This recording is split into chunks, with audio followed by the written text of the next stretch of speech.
Hi, everyone. My name is Kathy English. I'm the chair of the board of the Canadian Journalism Foundation. It's my pleasure to welcome you to today's J Talks Live webcast, The New Wave, the last of a two-part series on important news startups. You can view the first event, Ecosystem Builders, on the CJF YouTube page. Thank you for joining us for these important conversations exploring pressing issues in journalism.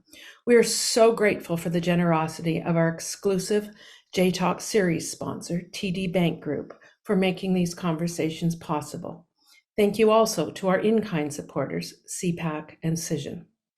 If you'd like to support the work of the CJF, you can donate now or at any time on the CJF website. I'd like to take a moment to tell you about some upcoming events we have. On September 28th, World News Day celebrates journalism that makes a difference. Visit worldnewsday.org for details on how your newsroom can participate and how you can encourage public participation.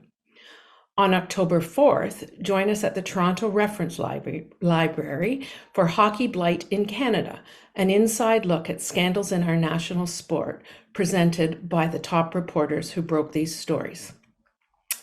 On October 20th, we are delighted and honored to have Lisa Laflamme join us for an evening event at Kerner Hall. Stay tuned. For ticket information and related details, you can visit our CJF website. Some housekeeping. Today's program is 60 minutes long. You can submit questions for our speakers anytime via the tab on your screen. If you'd like to tweet about today's conversation, and we hope you will, our hashtag is JTalksLive. And now on to our program. New startups have become a recent bright spot in a media industry struggling to survive in the digital era and particularly the post-pandemic environment. The group we welcome today are brave leaders of a new wave of outlets, filling coverage gaps and, importantly, connecting with new audiences. Thank you to all of you. Joining us from The Peak, co-founder and CEO, Brett Chang. From The Resolve, founder and publisher, Matthew DiMera. From IndigiNews, business aunty and contributing storyteller, Eden Fineday. From The Green Line, founder and CEO, Anita Li. They are in conversation with Linda Solomon Wood, CEO and editor-in-chief of Canada's National Observer. It is an honor to have all of you with us today, and I thank you. Linda, over to you. Kathy, thank you so much for that wonderful introduction, and CJF for all you do for journalists across Canada. And Brett, Matthew, Eden, and Anita, it's great to be with you today. I want to jump right in with a question that we batted around when we were on our call together last week. And my question is about funding. I want to ask all of you, how did you get your initial funding? And how did that catapult you to where you are now? And I'd like to start with Eden. Thanks, Linda. So IndigiNews started with funding from the LJI, actually, the Local Journalism Initiative, in partnership with APTN. So it was a concept before it was an outlet. I guess most people could say that about their outlets, but that's how the funding started. And then since then, we've had to branch out, obviously, to other funding streams, including reader revenue. And while it was wonderful that we were able to get started with the LJI funding, we started off with 5 reporters, and then they ended up, after I think the first year, they cut 3 of those positions. And because it was LJI, they didn't tell us why. So then suddenly we had to drop down to 2 LJI reporters in our second year. So, there's just going to be bumps. Yeah. And I'm going to ask a follow for each of you about this. And so, Eden, I'll start with you too on this. Is like, when you speak to your audience, how do you speak to them about the value of what you're doing and why they should support you?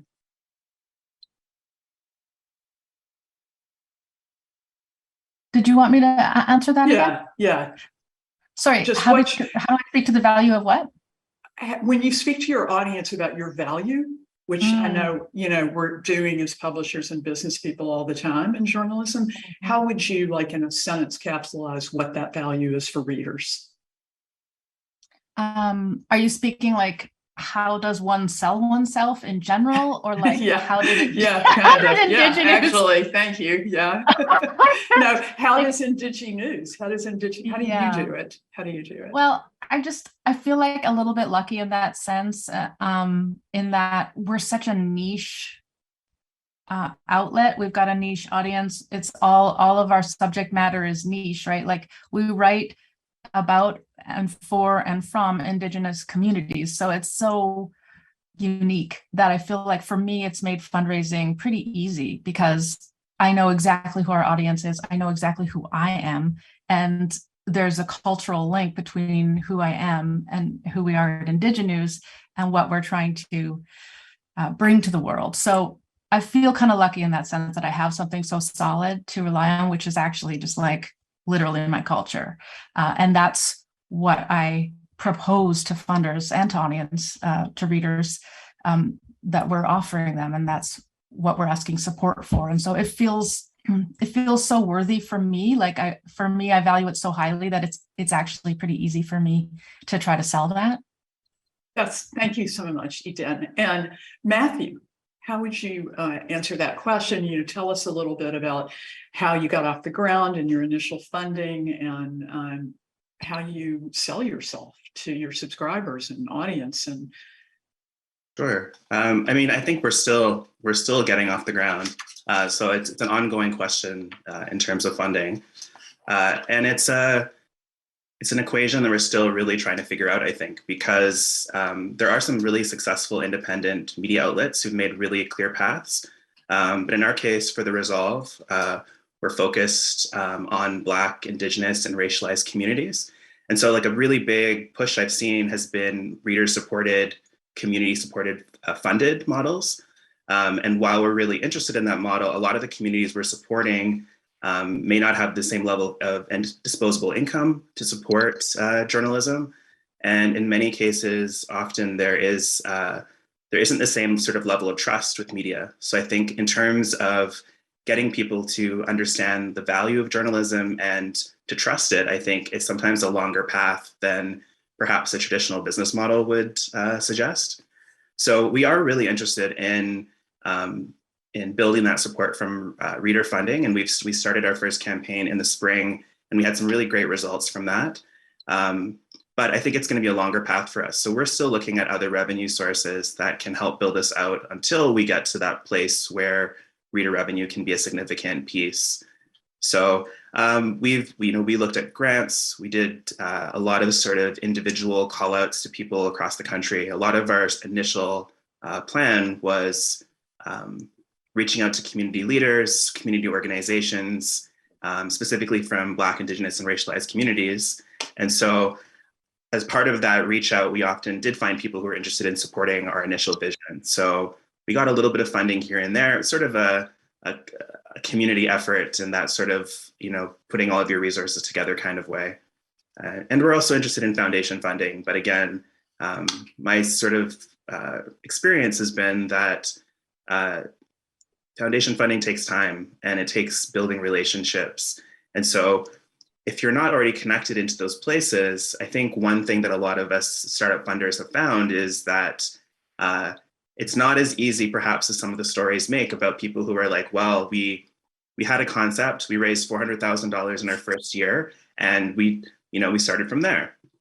And I'm all success to those kind of models, but I think that's not the reality for people who aren't perhaps as connected or just don't have those pre-existing relationships. Thank you so much, Matthew, for that. So many interesting things you both said about that. And I just want to, underscore, these are both of your publications are remarkably wonderful new publications from, communities that may have felt unrepresented in the past. And even in the best of times, getting funding for a journalism enterprise is really hard. So kudos to both of you. And Anita, I just wanted to hear your answer to that. How have you gotten your initial funding? I know you're kind of right out of the gate right now. And what do you intend to do with that? And how are you speaking to people, funders, audience, supporters? Yeah, so a lot of what Eden and Matthew said really resonated with me. I just want to start to say that I also served underserved audiences. So the Green Line is a hyper-local independent news outlet based in Toronto that's all about investigating the way we live to help young and other underserved Torontonians survive and thrive in a rapidly changing city. So the mandate is to serve underserved audiences. Like you mentioned, Linda, we officially launched in April of 2022, but we did have a soft launch the previous October. In terms of my business model, we try to diversify our revenue streams as much as possible. Similar to Eden and Matthew, my goal is to eventually become largely member funded because the Green Line definitely has a mission focused orientation. But initially, the way I was able to get funding, it's I think quite of an interesting story that I'd love to share. I actually anticipated that I was going to launch the Green Line back in 2019 when I had left The Discourse. The Discourse is a publication that Eden is connected to that's all about filling gaps in underserved communities across the country. And I left in 2019, and around that time I launched my consultancy, The Other Way. So I knew, given that similar to Matthew, I don't come from money. I don't have intrinsic connections aside from the ones that I amassed through my hard work and through my throughout the course of my career, because I've been in the industry for a long time. I knew that I had to bootstrap a portion of the initial kind of funding that I needed to get the publication off the ground, to start actually producing the content, to validate our value proposition, to validate just to start validating the model. So through the consultancy, which became quite successful, relatively successful quite soon after I launched it, I was able to invest in about $20,000 initially into my own publication. In Spirit Foundation generously also donated a portion of funding. So that's a foundation that I have an ongoing relationship with because I co-founded Canadian Journalists of Color, and they were also generous in that they also provided funding for us in that capacity as well. And then now I'm pursuing corporate funders as well as foundation funders to get that base that I need to build out the membership model. We also have already started generating membership revenue, which is I'm very optimistic about the future of the Green Line and just how much traction and resonance and engagement we've had organically with our audience.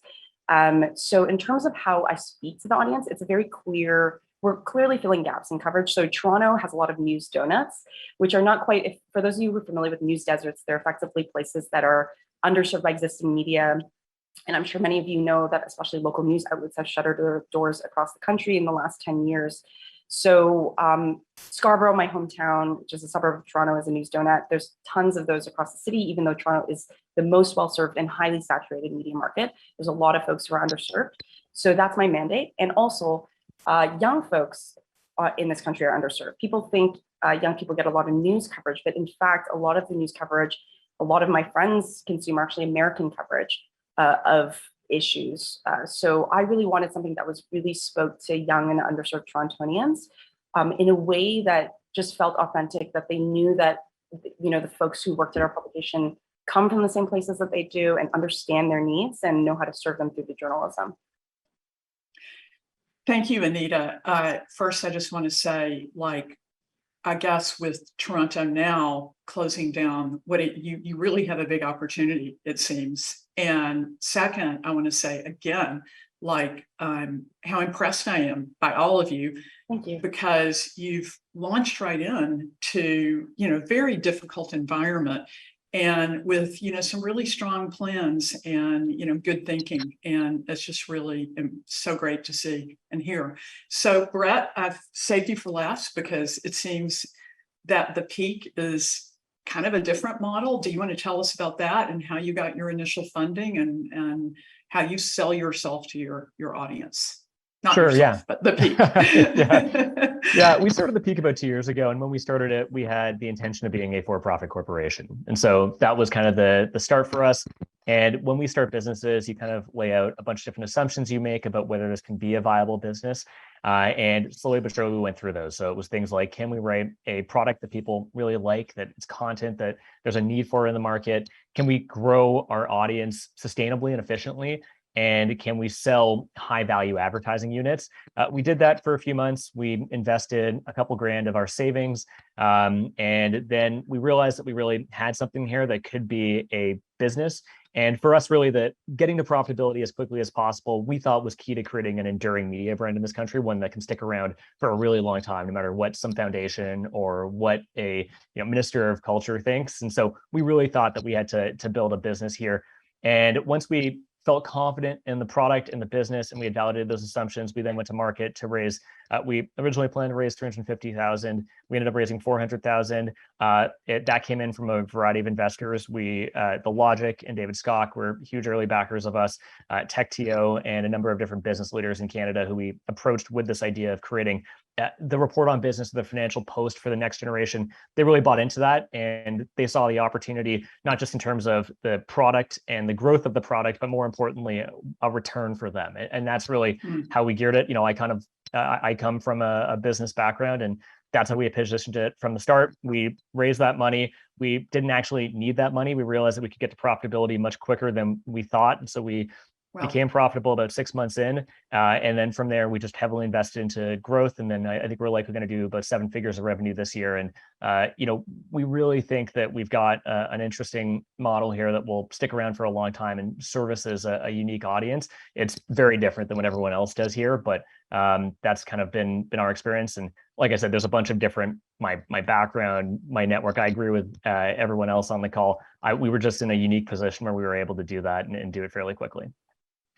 Congratulations on that. That's just, a really exciting story. And, we want to dig more into it in the next half hour to all your stories, because they're all really, really interesting and exciting. And, for me, I started National Observer in 2015, but before that I had Vancouver Observer. That was 2009.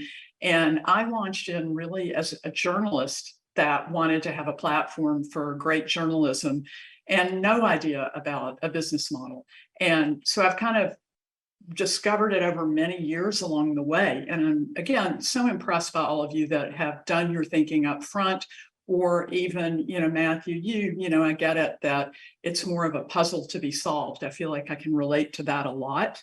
And I do think that funding really great journalism is a puzzle to be solved still. But Brett, it looks like you're doing some great work having solved the puzzle. So I'd like to ask all of you to just tell us more about how you're building your audience, and who you think your audience is and who you want your audience to be. So we'll go back around in a different way. Anita, we'll start with you. Absolutely. So the Greenline has 3 main target audiences. The first are action-oriented young urbanites. So that's pretty self-explanatory. That's Gen Zs, millennials who are looking for ways to make change in their city. And I don't need to tell everyone here that in the last decade, there's been an explosion of social movements that have, whether it's Me Too, marches, climate, Fridays for Future, Black Lives Matter. A lot of these social movements have been driven by young people. So that's definitely an engaged and activated audience that, amplifies things that they care about, including the news sources that they consume.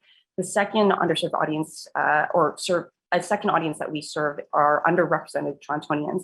And those are people who live, work, and play in highly populated areas of the city that are underserved by existing media. So again, news donuts.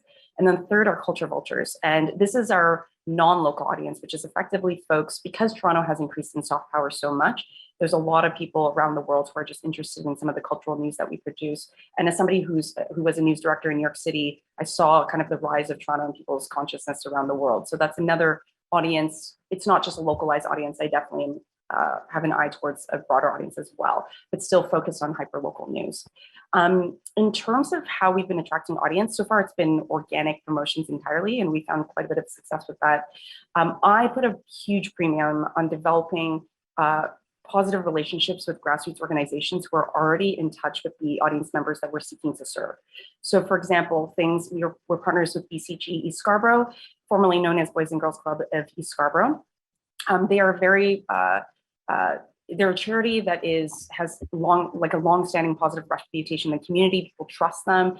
They're also well-funded, and they're great collaborative partners. And they're great partners on the business side included, because we're able to, as a for-profit news outlet, I'm able to co-apply for grants with them. But in addition to that, just purely from an audience reach standpoint, they have a lot of channels, whether that's in person or through their newsletter or social media, to be able to amplify their network to their audience, and that includes the Green Line. So we also have partnerships with Trustee Hub, for example, which is a network of many different organizations that serve underserved communities.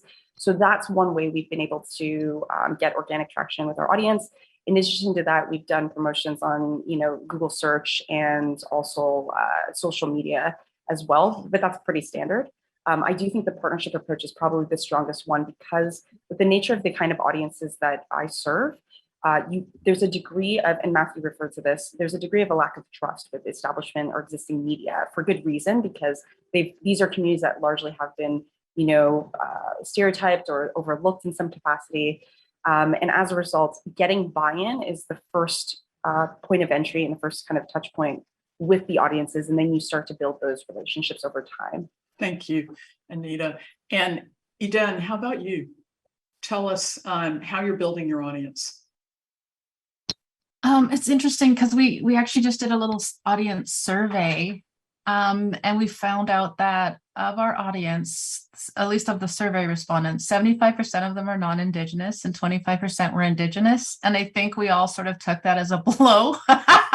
I think I was like a little sad when I saw that, but then my team, because I'm always like, but we're writing for the people, the culture, right? But the fact is, like, there are people who are interested in our experiences who are not from our communities, and there are people who are interested in our worldviews who are not from our communities. And actually, that's a wonderful thing. I mean, not to get super deep, but like in the prophecy, please do. In the prophecy from my culture, that's what we're trying to do. We're trying to share our culture with the new folks who came. And so it actually kind of makes sense. But I love the term culture vulture, Anita, because I was thinking too, I was like, a lot of the stuff we share or we write about is not actually like news. It's like, it might be new to you, but it's not like breaking anything. It's actually like traditional knowledge, or like a profile of an elder who has like a worldview that you possibly never read before. And I was thinking I would love to market us to actually more of an international audience, like maybe even an American audience, to invite them to sort of look in on what we have. So yeah, I need to start a culture vulture funding stream there, Anita. But yeah, now I lost sight of what the actual first question, what the question was. That's really great. You answered it really well. Thank you so much. Okay. And Matthew, how about you? How are you building your audience? Yeah, before we started publishing anything, we did a lot of research, and we did like traditional polls. We did a lot of in-person interviews. It was in the middle of the pandemic, so a lot of it happened virtually, and which was not our first plan. And originally we were sort of thinking we might be more geographically located somewhere in Toronto or in one of the cities that has the higher populations of BIPOC communities. But what we immediately found was that there were all of these pockets of people across the country. So like, Black folks in the prairies or the Atlantic provinces, and, they're in like places or small, maybe even small cities where there's maybe 5 of them. And so you're never going to be able to build a Black publication for 5 people in a small city. So we really try to look at how we could expand our model to be more inclusive so that we could, in ways, serve people across the country. And how we decided to do that was to give examples of how people are creating change within their communities. So being able to tell the stories of people in small towns or big towns and really allow that to be sort of a cross-cultural exchange. And we write exclusively to BIPOC communities. So it's a little complicated because there is no monolithic singular BIPOC community. There is not a singular Black community for sure either. There are many communities within. But what we do differently, in mainstream I always found we were told to write to our sort of stereotypical reader. And that reader would be Mary, a housewife in Saskatchewan. Like that was sort of the typical reader you wrote to. Our writers, I tell them to write to their community, and I tell them to define their community however that is. So if they are a 24-year-old Somali immigrant, then I tell them to write to that community in the language they would use, in the tone they would use, using the style they would use. And so there's a really sort of, creates kind of, I think, a very rich, broad tapestry. And so we don't really have a singular audience in terms of age or specific demographic beyond that Black, Indigenous, and racialized community. We also did the same kind of research, I think, that Eden did, and also found that about 50% of our audience was white. And that's a good thing. The difference is we are not centering that audience. That's not the audience we are trying to grow. We know they're interested in what we're writing, and I think it's important for them to be interested in it. But we are serving communities that are generally never put at the center of audience targeting. So that's so interesting, Matthew, like what you say about writing, telling your writers to write for the community. Because like, you know, building audience, right, today is so much about getting people to share your articles. And what better way to get an article shared is if you're writing it for a tight community that's going to read that article and go, oh my God, I haven't read anything like that. Let me send it to everybody I know. Is that what you're seeing? yeah, for sure. I think it's, I think what I'm seeing is people are seeing the similarities. So, you know, even it is, using the same example, someone writing for a small community in Alberta, people in Atlantic provinces, they're going through different things, they're having different experiences, but there are shared commonalities in the experiences. And so that's really what we're hoping to see, is sort of building those kind of bridges and that kind of mutual understanding of how we're the same, how we're different, and how we can support each other and learn from each other. Thank you so much. And Brett, how about you? How you're building your audience? Yeah, it's a good question, and growth is at the center of everything that we do. We try to be as data-driven as possible with it. The good thing is that we have two primary channels that we grow, which is our newsletter and our podcast. And with the newsletter, we have a ton of data about what the lifetime value of a subscriber is, and then we can work backwards from that to know how much we can afford to acquire that subscriber at. The audience that we're going after are modern Canadian business leaders. So the average age is about 28. They're fairly senior in their careers. They might work at a big bank or an accounting firm or a tech company. And that's the audience that we're going after. Now, the great thing about the newsletter is that we sign them up. We see when they sign up. We see how much they're opening. We see how they're engaging with the newsletter. With the podcast, it's similar, but more of a black box, which is we can just see growth in the audience size. And so, you know, for us, there's kind of two main channels for growth. One being referrals is our primary one. That's about 30% of our readers. And what we do is we give a dynamic link to every single one of our readers. And if they share it with their friends, they are then incentivized to, because they get swag from us essentially. And so if you refer 5 people, you get stickers. If you refer 10 people, you get a mug. If you refer 20 people, you get a tote bag. And we've given out, you know, tens of thousands of dollars of merch now, but we've been able to grow our audience as a result of that. At the same time, how we extend beyond that, and by the way, those are our highest quality subscribers. How we extend beyond that is through paid media. And so we spend between $10,000 to $20,000 a month on Facebook, TikTok, Instagram, all kinds of social ads, and we run just a ton of different creative on that. And so if you go to our Facebook ad library where you can see the ads that we're running, we're just constantly experimenting with different things to try and figure out how we can get down that cost per acquisition to where it is for our target, based on, again, what we know the lifetime value of that subscriber is. So Brett, that's incredible. That's amazing. And I'm wondering, just like, how many people do you have? Like, where have you invested in terms of staff? Like, who's running your ads? Who's writing the copy? That all takes a lot of bandwidth, I know. Like, so tell me a little bit about that.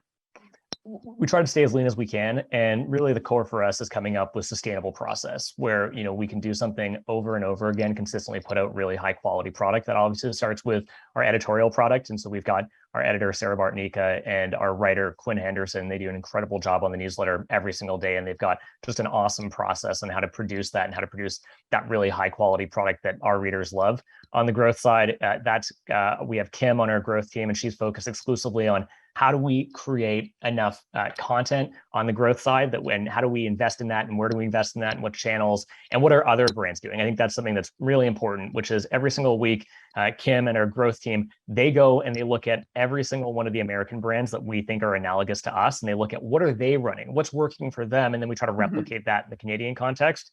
And then we've got our sales team, which is myself and Chris, and then we've got our account management team, which is Alex and Eileen.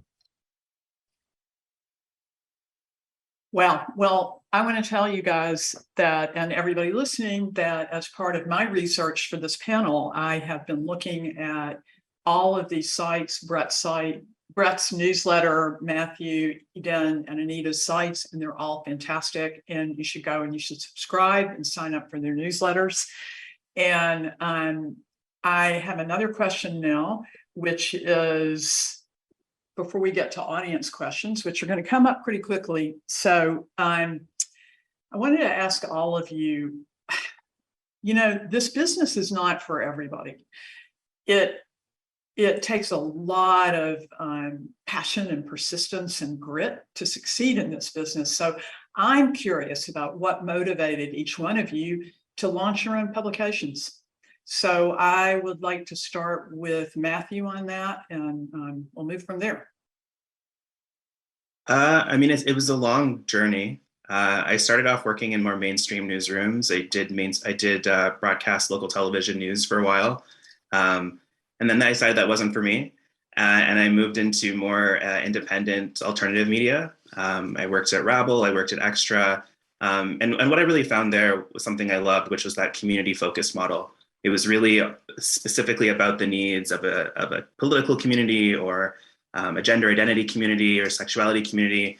And it really reminded me of the old days of that sort of newspaper beat, your local paper, and all of the good that I think journalism can do. And so that's where I started from. I quickly realized, though, that there were still, some issues and things that needed to be addressed. There's still specifically around racial representation, around serving not just the people within your organization, but also the communities that are being served. Too much journalism is focused, unfortunately, as belts tighten, as people look to find ways to succeed. Journalism is moving to focus on communities that have more money, more wealth, that can support journalism. And so that leaves behind a lot of places. And so for me, the need was really why I started. I saw all of these places, all of these things that we haven't even started to address yet, but the need from community. So it's both the love of journalism and what I think journalism can do at its best, and seeing just the lack of that access for so many people. So that's why we started The Resolve. It's a passion project. It does cause me to pull my hair out some days, but to me, it's something that I think really offers value to communities. And so, we've started off very small, and my hope, though, is to model things that a different type of journalism, a better journalism, both like with the economic model, but also the way we do it. Because I look at like the work that Eden's team does, and I see a shift away from focusing on clicks and how to get the most advertising possible. And it really is focused on the needs of the journalists and the needs of the people being interviewed. And it's people-centered.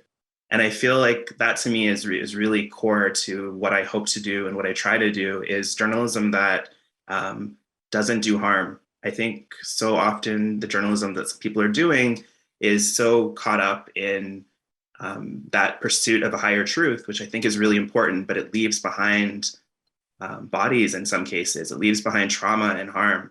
And so because we are specifically dealing with communities that have experienced large amounts of harm, we are extra careful about how we do that differently. So our hope, again, going back to your original question, is really about modeling something better. And, hopefully my hope is that, from the five of us, there will be dozens next year and dozens the next year. Like, I want to see more outlets, more people taking up this mantle and really addressing the needs of communities all over the country, because this is really great and really heartening, but there's just so much more to do. Well, there's just so much in what you just said, Matthew. I think one of the things that really stood out to me was kind of the idea of how wonderful it is when you're able to find a way, to have your job be, to carve out a job really, where you wake up every morning and you're doing the thing that you're the most passionate about, even though it can be really hard. And it sounds like, you found the way to do that. And how about you? Let's see, Anita, I haven't been to you on this question yet, right? So it's a bit of a two-parter answer. I've only ever had one job. I'm 35 now. I actually started as a professional journalist when I was 14, as a paid freelancer. So I've been in the Canadian ecosystem for a long time, saw it evolve, worked in the States as well, had a point of comparison for just business models as well as editorial models. And so an element of the reason why I wanted to launch my own publication was because I went through the legacy kind of pipeline. I worked at the Star, worked at the Globe, CBC, CTV, in all manner of roles. I was a producer, on-air reporter, print reporter, kind of anything you think of, you name it, I've been it. And at some point I started identifying gaps in editorial coverage at some of the places I was working at, and decided to go to the States I covered the 2016 US presidential election, and did a lot of justice focused stories. And then subsequently came back home to work at the Discourse. So it was kind of a long trajectory of, being in the typical kind of pipeline for Canadian journalism, because our ecosystem is so small historically. And then realizing that there are things that I wanted to improve, while also valuing, of course, the foundation that I got and the training that I got at those publications. So that's one element of it. The other element is that I am born and raised in a suburb of Toronto called Scarborough. There's about 700,000 people there, largely working class, largely full of new immigrants, and heavily racialized as well. And when I was growing up, there was a scant coverage. And if there was coverage about my community, it was very reductive or stereotypical in negative ways. And I knew there was so much more to the place I called home than what I was seeing in the news. So the Green Line is actually named after the Bloor Line, which goes east to west in Toronto. Its color is green. And basically the Green Line was my ticket to feel like a Torontonian. I used to take the 129 bus from my parents' house to the rapid transit RT line for Torontonians. You guys know what I'm talking about. And then the RT to the Green Line. And it was my way to feel connected to the city when I didn't really feel that way. And it was made to kind of not feel that way through the media I consumed. So it's kind of a two-parter. It's just a desire to kind of make positive change in my industry, but also just reflect news to these underserved communities like the ones that I grew up in a way that actually allows them to navigate their lives well, and for them to feel like they're part of the fabric of Toronto society and Canadian society, because we're not doing our jobs as journalists if we're not serving all facets of the public. Thank you, Anita. And Brett, we're going to skip over you on this question and go straight to audience questions, because we are already running down on time.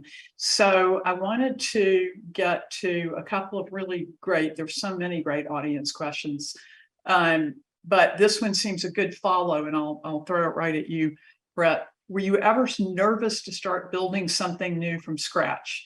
What gave you the self-belief to go for it?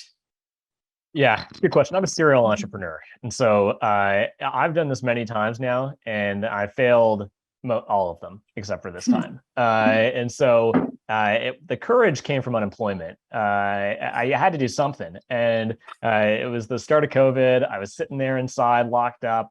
It wasn't a great time to get a new job.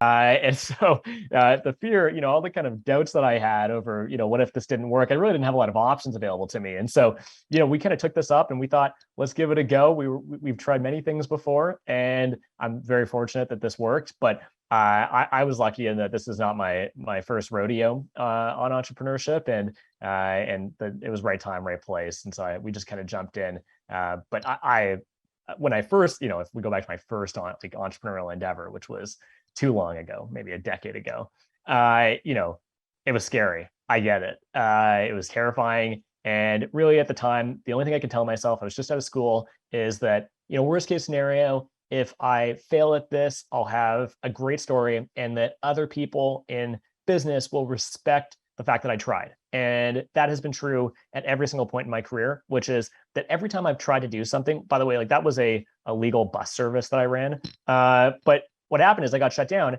and then I got my job at Uber because of that. Like that, every single time I tried something, it's gotten me to a better place than where I began. And so I kind of apply that to everything that I do now, which is give it a go, and it's very likely that it'll end up you'll end up better than when you started.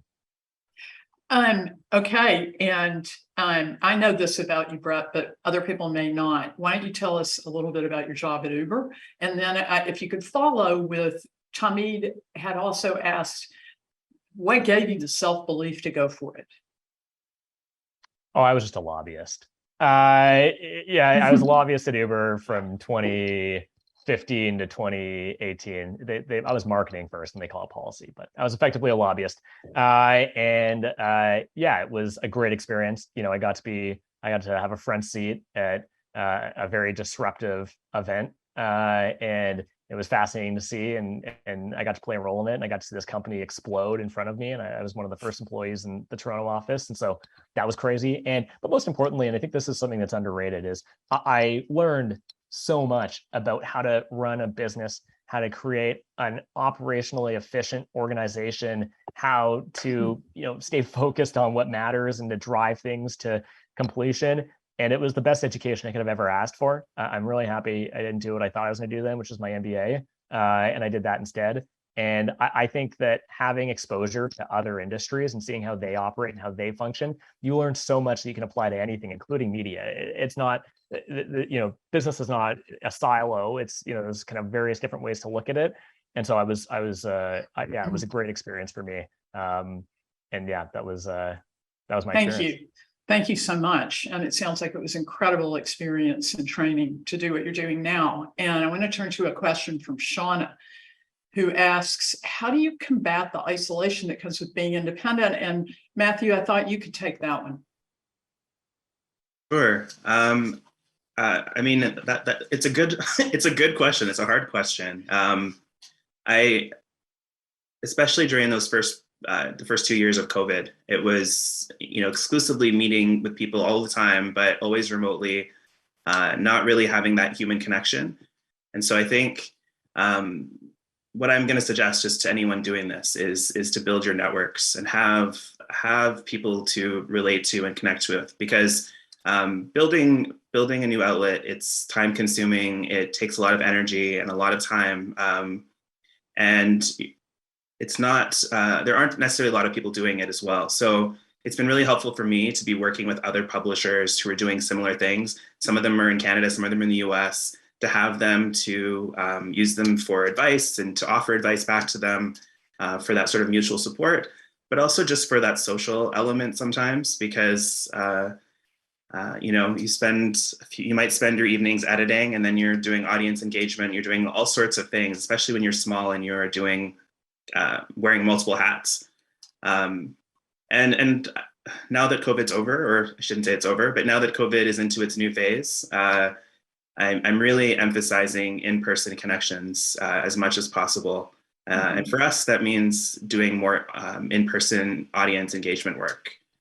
So it doesn't really address the business, being a business person and avoiding isolation, but there are a lot of people out here doing this work. And so connect with them. And I know, like, from my perspective, I'm always happy to offer advice and hear from people who are starting their own projects and just want to have questions. And people have been so generous to me with their time. I've spoken to probably every independent newspaper, media outlet, proprietor across the country at one point or another, just asking for their advice. And it's been wonderful in that respect. So thank you. I'd like to add to that something that I discovered along the way, which was forming an advisory board, like a group of people who, for me, have just been there with me through this whole trajectory over like 10 years or more. And who, when things get rough, they can encourage you. Anyway, that's a little piece of advice from my experience. And now we'll turn to a question from Leslie.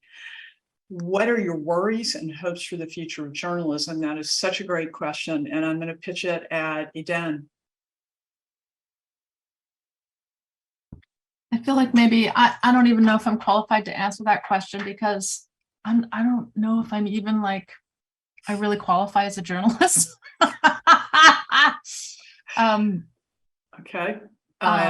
Yeah, I kind of came in more in an operational role. So yeah, not sure if maybe someone Okay. else. Yeah, thank you. I appreciate that honesty. And I guess Anita would be a really good person to speak to that. Yeah, I'm more than happy. I think about this all the time. And like I've been in the industry Yeah, for a you long do. time. So it's constantly on my mind. And I'm like obsessed. I'm a huge journalism nerd, if you guys can tell already at this point. But I have a lot more hopes for the future of news in this country than I have like fears. And I had a feeling several years ago that there would be an explosion of an independent media ecosystem, and that's really come to fruition. And I feel like even the mere fact that we're having this conversation is a testament to the fact that there's a lot more attention focused on this emerging ecosystem. There's going to be a lot more investment into it, so that's always a net positive.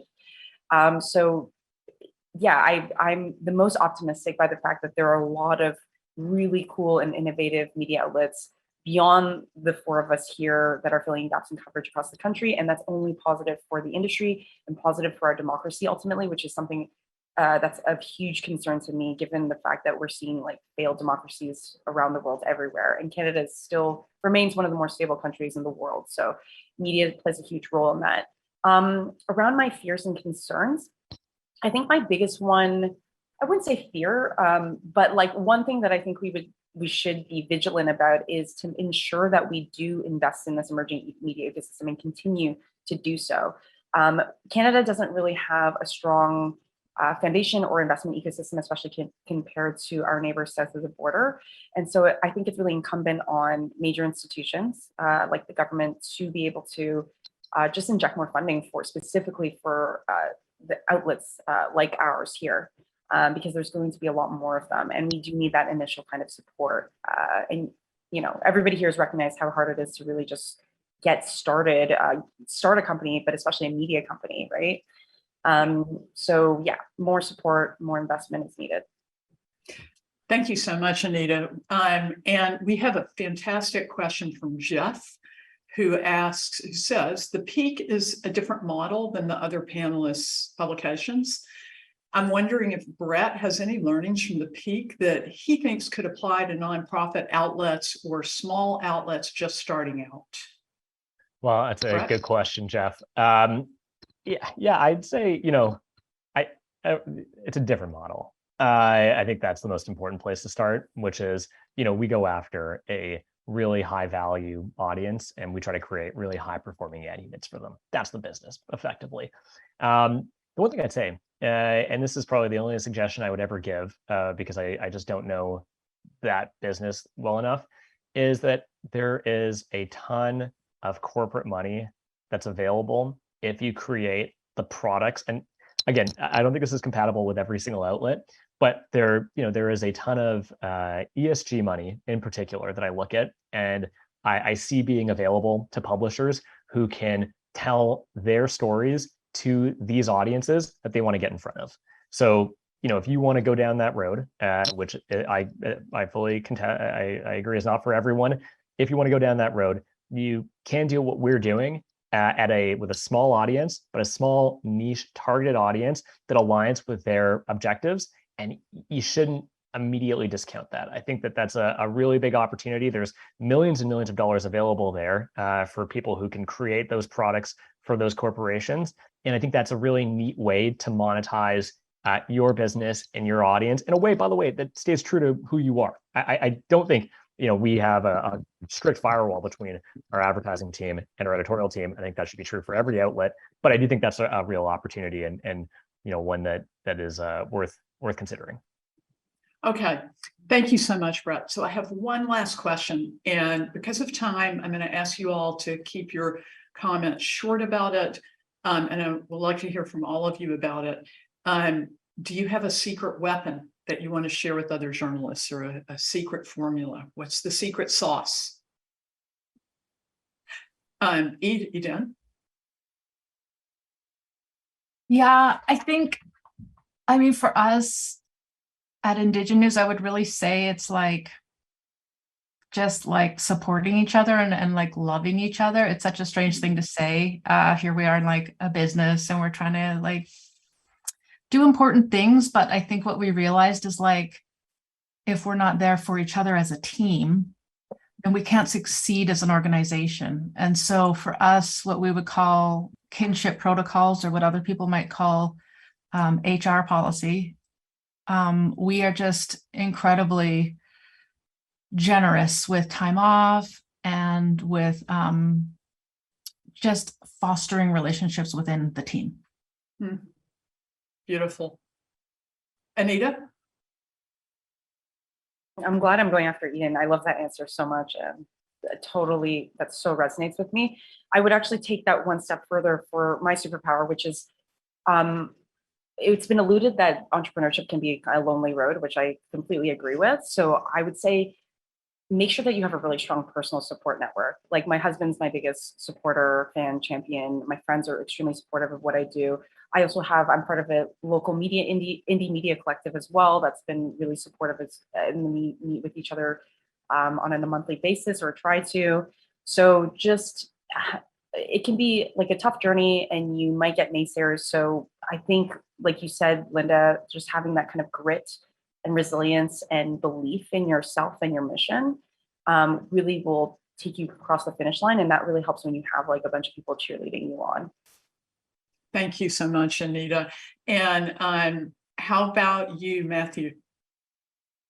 I think knowing who you are and what your values are really matters. You're going to be asked to do different things. You're going to be experimenting in different models and trying new things. And I think if you have that clear vision of what matters to you, what is important to you, what are those lines that you we will never cross, that makes a lot of this other decision making a lot easier because you already figured out the hard part. And so I think for us, that's been it's been incredibly useful in terms of deciding everything from our editorial mission to our business model and all those other pieces, because this is a complicated business and everyone is carving out their own path and doing their own version of things. And it's really important for me to be able to wake up and say, I'm doing what I want to do and I am staying true to who I am. And so believe in whatever it is that you want to believe in, and have that clear vision and that clear sense of who you are. Well said, Matthew. I think that's so true that, we often just, let ourselves get knocked off the path that we know we're supposed to be on, and by what other people say, or, harsh feedback, and I really encourage anybody going into this to do exactly what Matthew said. And that is really just believe in yourself, stay the course, persist. Brett, what is your superpower? Well, I don't think I have any superpowers. I think I'm just mediocre at everything. The one thing I would cite, there's a CEO named Frank Slootman. He runs this company called Snowflake, big company. And he says, narrow the focus, increase the quality. And I think that has been really true for us. I think people overcomplicate these businesses, media businesses in particular, and they try to do a million different things and it doesn't really tie together. Look, we do three things, and we do three things at a world-class level. We have an excellent growth team and mechanics around how do we grow our audience as quickly as possible. We produce really high quality editorial content that our readers love, that Canadians really do love and want to read on a daily basis. And that then allows us to create high performing ad units to a high value audience that we can sell and then reinvest back into growth. And we just do that over and over and over again. And by just narrowing that focus, I think that the whole quality of the business really does increase. Great. Thank you so much. So in our last couple of minutes, I just wanted to ask, we've talked about a range of topics today, and you've all said so many interesting things. But do you have any afterthoughts that you quickly might want to share? Anything left unsaid today that's in as a second thought you might want to add right now? I'll say something. I think what everyone is doing on this call is incredible, that there is a fundamental problem with our media, that they have lost touch with younger audiences. That's a huge issue, and it's capping their growth. And it's great to see that other outlets like the ones on this call are trying to meet that void. where they're going after a younger, underserved audience and providing content that resonates with them. I think we need to see a lot more of that in this country. And I think the legacy outlets should take note, but if they're not going to do it, I think it's great that everyone else is and that we're filling that void. Thanks, Brett. I'd love to say something too really quickly. I would encourage folks, I would encourage if you have an inkling towards entrepreneurship, just go for it. There's a lot more tools out there where you can kind of set something up easily, say a newsletter on Substack, and just start kind of producing content and monetizing fairly quickly. So that's one thing I'd like to say. The other thing is, don't discount, like, I keep emphasizing partnerships, but one critical partnership that the Green Line has recently embarked on is with City News Toronto, and we have a community show with them. And they're very value aligned. Historically, they are completely aligned with Green Line's values. And it's just been a really good way to collaborate with a legacy outlet and teach each other and do some sort of knowledge exchange for the betterment of the entire ecosystem. So that's what I'd like to say. Matthew? Got any final words for us? Just trying to think of something short and easy, but no, nothing's coming to mind really. I mean, I think support journalism, I guess, is probably always a good point, because we all need your support. I think is probably a really key place here. You know, Anita was talking about how hopeful she is. I'm really hopeful. I'm also really fearful in some ways, and it's because of the hope. It's not because there isn't enough hope. I'm fearful because I see all the growth and all the amazing stuff happening, and I want it to continue and I want it to spread. And so that's where my fear comes from. Is how can we keep this going? And so you know, it's not gonna come from one place. Matthew, I'm really, really sorry to cut you off. No, go ahead. That's the last thing you want to do, right? When you're talking about like my favorite topic. So you guys, this has been an amazing hour. Thank you so much for all of you for being here. Brett, Matthew, Eden, and Anita. I've learned so much from your experiences and insights, and I'm sure other people on this call have too.